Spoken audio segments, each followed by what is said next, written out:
Good morning, everybody, and welcome to the Wearer Invitational with Johan Mello Lutut and myself.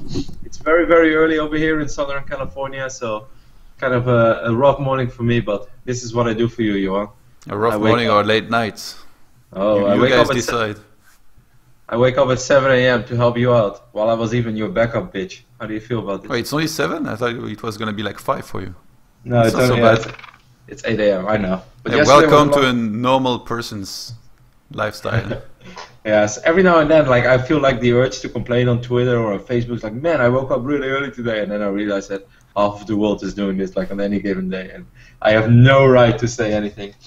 Either way, Johan asked me to cast this little tournament with him after Invitational was not able to make it, and I said, of course, why not? I love casting with Lutut. We can whine a little bit about Protoss together, and overall, the first time you did a tournament, it went pretty good, right, Johan? Yeah, the last one I did went well, but it was just 8 players, and now there's been some hiccups with my co-caster cancelling recently, and also Blizzard releasing a patch. So as you guys know, it's written in the TL thread. We are casting from replays on the 3 first days, and we are not going to be able to host lobbies so that we can all watch together with the other streamers. So there might be a little bit of a desync, but we're going to do our best to make sure the experience is good regardless. And yeah, we're going to try to time that well so that we can commentate at the same time in the game. And of course, we are unaware of the results. I wouldn't really want to cast a game knowing the results or having seen the games before. So I'm excited, Johan. I'm going to bring up the group for our very first. I already hit it up before, but this time I'm going to do it while talking over it. Our first group has Bomber, SaSe, MC, and Tasia in it. Well, that makes us Protoss players pretty happy. Even though at the end of this group, we might not be all that happy. What do you think? That's a possibility, Kevin. Why don't we get right at it, because we are a little bit behind schedule already. We might as well start the first game ASAP, which is going to be Bomber versus SaSe, the opening match in this tournament. SaSe currently residing in Taiwan. He's able to play on the Korean server with not much delay, and that's part of the reason why he's in that group. I wanted to make sure there is as little cross-server games as possible, and we'll see how it's going to go for SaSe. His best matchup used to be PvT for a long time. I think a lot of people are very excited, Johan, to see how SaSe is going to do, because indeed he used to be pretty damn good in PvT. And, you know, we all know that SaSe is good, but right now if you ask people, like, who are the best foreign players, I don't think SaSe is a name that pops up very often. Mostly because we just don't see him that often. He tried to play WCS a little bit last season, but once you're living in, or while you're living in Taiwan and you're trying to compete in WCS Europe, you're just going to have a really hard time making that work. So I'm really excited, man. I always enjoyed casting SaSe. He's a good buddy of us, and I can't wait to see how it goes. Either way, I started up the first replay, so I'm at the 7-second mark. So if you're there, then I can just unpause and we can just go ahead and bring this very first game to all our lovely viewers. Okay, 1 sec. Okay, I'm there. All right. 3, 2, 1, unpause, and let's go. Very first game. Oops, that's us. Wrong scene. You have chat open as well, right? I have a lot of things open, guys, and I'm not very used to you hosting anything from home. So, best production in A. Yeah, well, top 3. At least put me on top 3. Yeah, if there are some issues, please let Johan know so he can let me know. I'm already overwhelmed, man. I wake up at 7 a.m. and I cast the last StarCraft yesterday, and now suddenly I have to do all this stuff myself. God. It's better be worth it, Johan. It will be, believe me, with these players here. And do you ever do the players introduction? You know, every now and then. But I like how you did it when you were casting with Idra. So I think you should do it once more. No, I think you should do it. Over here in the left top side of Belgium Vestas, we got the Red Terror. We saw him yesterday in WCS America. He was pretty sick as he defeated Jim 3-0, and he kind of made it look easy. He is, of course, Bomber. Clap, clap, clap, clap, clap. And over here on the right bottom side of the map, we got a lot of people's favorite foreign Protoss, at least for a little while, but it definitely seemed like SaSe has fallen off a little bit. And that pains me to say, because I like him and I always enjoy watching SaSe, and I hope he does well. But we just haven't really seen all that much from him. You never know how good he is. Every now and then, he suddenly feels like practicing a crazy amount of StarCraft. And when he does that, he is very good. He is, of course. Fnatic SaSe. And SaSe opened double gas very early on here. Versus Terran, it's not that common. Do you agree? For portals to open like this. Usually we see a lot of single gas into an expansion and then a second gas. What do you think this might be for? I totally agree as well. Well, maybe makes me want to think that he wants to go crazy aggressive, but then again, that's not really SaSe's style. I think SaSe in general has always preferred a macro style against Terran. He's not really an all-inner. Even in the days of being Blinkstalkers being so popular or Oracles having a field day here and there. I think it's just a style thing that maybe he just never changed. Because for a while this was kind of like a default opening in a lot of matchups. But then indeed lately we've seen pro players go back with one gas. I don't think we have to look too much into it, but I am indeed a little bit surprised with it as well. He did 2+2 here for a while, and remember SaSe was one of the first guys to really insist on doing 2+2 on a lot of his gases. Versus Zerg, he used to take 2 gases at his expand very early on and do 2 and 2 and 2 and 2, basically, to make sure he could collect a little bit more gas than if he did just 3 in one of his gases and didn't take the other one. So Bomber's going to move out with a Reaper and he should be able to meet that Zealot. The Nexus is going to be delayed because of SaSe taking both of his gases and going for 3 pylons before it. Yeah. I'm a little bit surprised to see that actually, the 3rd pylon as well. Now he's getting a sentry before he even decides to drop the Nexus. This Nexus is just a little later than what we're used to these days from Protoss players. Like he has 3 units before he drops the Nexus. Very often we see a Protoss drop a Nexus from 0 units even. Because he didn't go for a scout early on, maybe he got the sentry to get a quick hallucination and try and scout with it, but that Reaper is going to be very annoying without Stalker to stop him.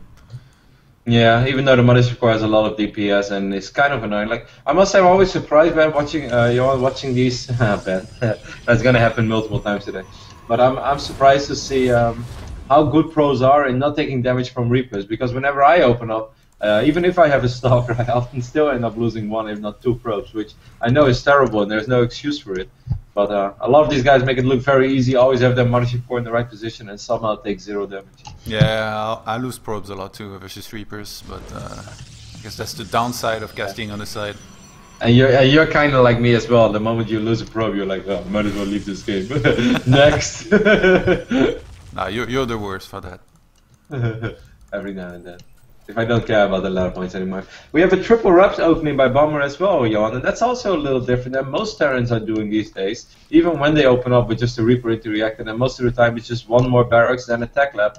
This is something he did yesterday against Jim as well, though, but I thought it's something that he did because he was playing Jim, and not that it would be one of his default builds against Protoss, but it seemed like I was wrong. Yeah, Bomber is getting a lot of units right now. The difference between this and a standard build is that he's going to have a lot more units on the ground to be active with, rather than not, and he's going to have a much later Medivac tech. So how do you capitalize on this? You move out and you try and do some damage with those units, but I mean on Belcher Vestige, if SaSe sees it, it's not going to go well for Bomber here.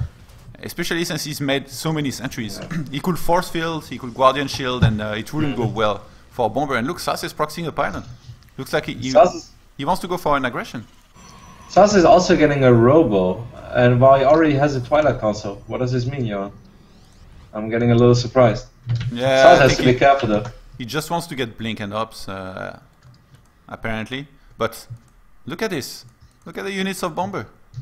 They're all out of position. He doesn't even have Stim yet right now. This can go really away. This can go crazy either way. Taking a look at the army supply right now, it's 29 against 20. The moment Stim finishes up, SaSe is actually in a lot of trouble. Bomber is throwing down additional bunkers, like he knows. Yeah, he knows some aggression might be coming. I wonder if there's some metagame involved here. This looks pretty bad for SaSe, unless he can break the expansion of Bomber somehow very quickly and then recall and defend at home, but I guess those bunkers, they're gonna make it hard for him to trade cost effectively at the expansion. Where is the Mothership Core anyways? It's near the main. It's in the main base. Oh, here come all those Marines in the natural of SaSe. SaSe is gonna end up losing a lot of probes over there as you did not see all those units. And you know you're in trouble, Johan, when you can't break the front and half the army is on the other side of the map. Stim is ready for Bomber now as well. He's just gonna run up into the main base and SaSe is in so much trouble. Yeah, he lost a ton of probes already. He recalls in the main. Yeah, no, there's a double recall. He recalled in the natural first and then into the main as well, but doesn't really change the outcome of this entire scenario. SaSe lost 15 probes already, 16, 17, it keeps going up. And he's gonna bring it down to 22 probes against 36 SCVs. He's got 3 Stalkers left. The second wave of units is coming from Bomber with 4 Marauders and a few Marines. And SaSe is in so much trouble. He's gonna have Blink finishing, but I mean, those 3 Stalkers, man, they can only do so much. I mean, Blink is not even ready yet, and even if it would be ready. How are you gonna Blink against Tim Marauders, you know, especially when you're outnumbered? Here comes Bomber once more, ripping apart the mineral line of SaSe, and this pretty much has to be it for game number 1. Even though SaSe does wipe in a couple of Zealots, so he's going to try to hang in there a little longer. But if you have half the workers of your opponent and you don't have Colossus and Storm and no 3/3 upgrades, you're going to have a bad time. Yeah, and Bomber is relentless with those units, by the way. He keeps on sending them around, really using the lack of map control from SaSe to try and punish and kill some of his economy every single time with some probe skill. By the way, this is a very, very late factory we see from him. Yeah. If SaSe had been able to see this coming somehow, like I said, and handle it better, I think he would have had a pretty good chance at defending well and then being in a good position. But Bomber was... This worked perfectly for him. It's one of those games where everything goes wrong for you if you're SaSe here. And God knows I couldn't agree more. For the people who wonder, like, what is good against those 3-Rex openings from Bomber or from a Terran in general, why don't we see it more often? It's just because, what Johan said, Medivacs will be very, very late to enter the battlefield. So if you just stick on 2 bases as Protoss for a while, you can go up to 60 probes, and then you can actually take safely a turret as well, whenever you want. Whenever at least you know where that army is. And you shouldn't really be in all that much trouble as long as you have enough units to defend. And with Time Warp, or Photon Overcharge, or Force Fields, you should be more than capable to making it through a certain phase in the game. And then you create an automatic lead for yourself because, hey, Medivacs are late. Yeah, 51 supply to 84 now. Bomber, he's got SCVs in position, his expansion is not gonna take any damage anytime soon, but Dark Templars here, basically the final chance for SaSe to make something happen when you're behind. You don't really have much of a choice here.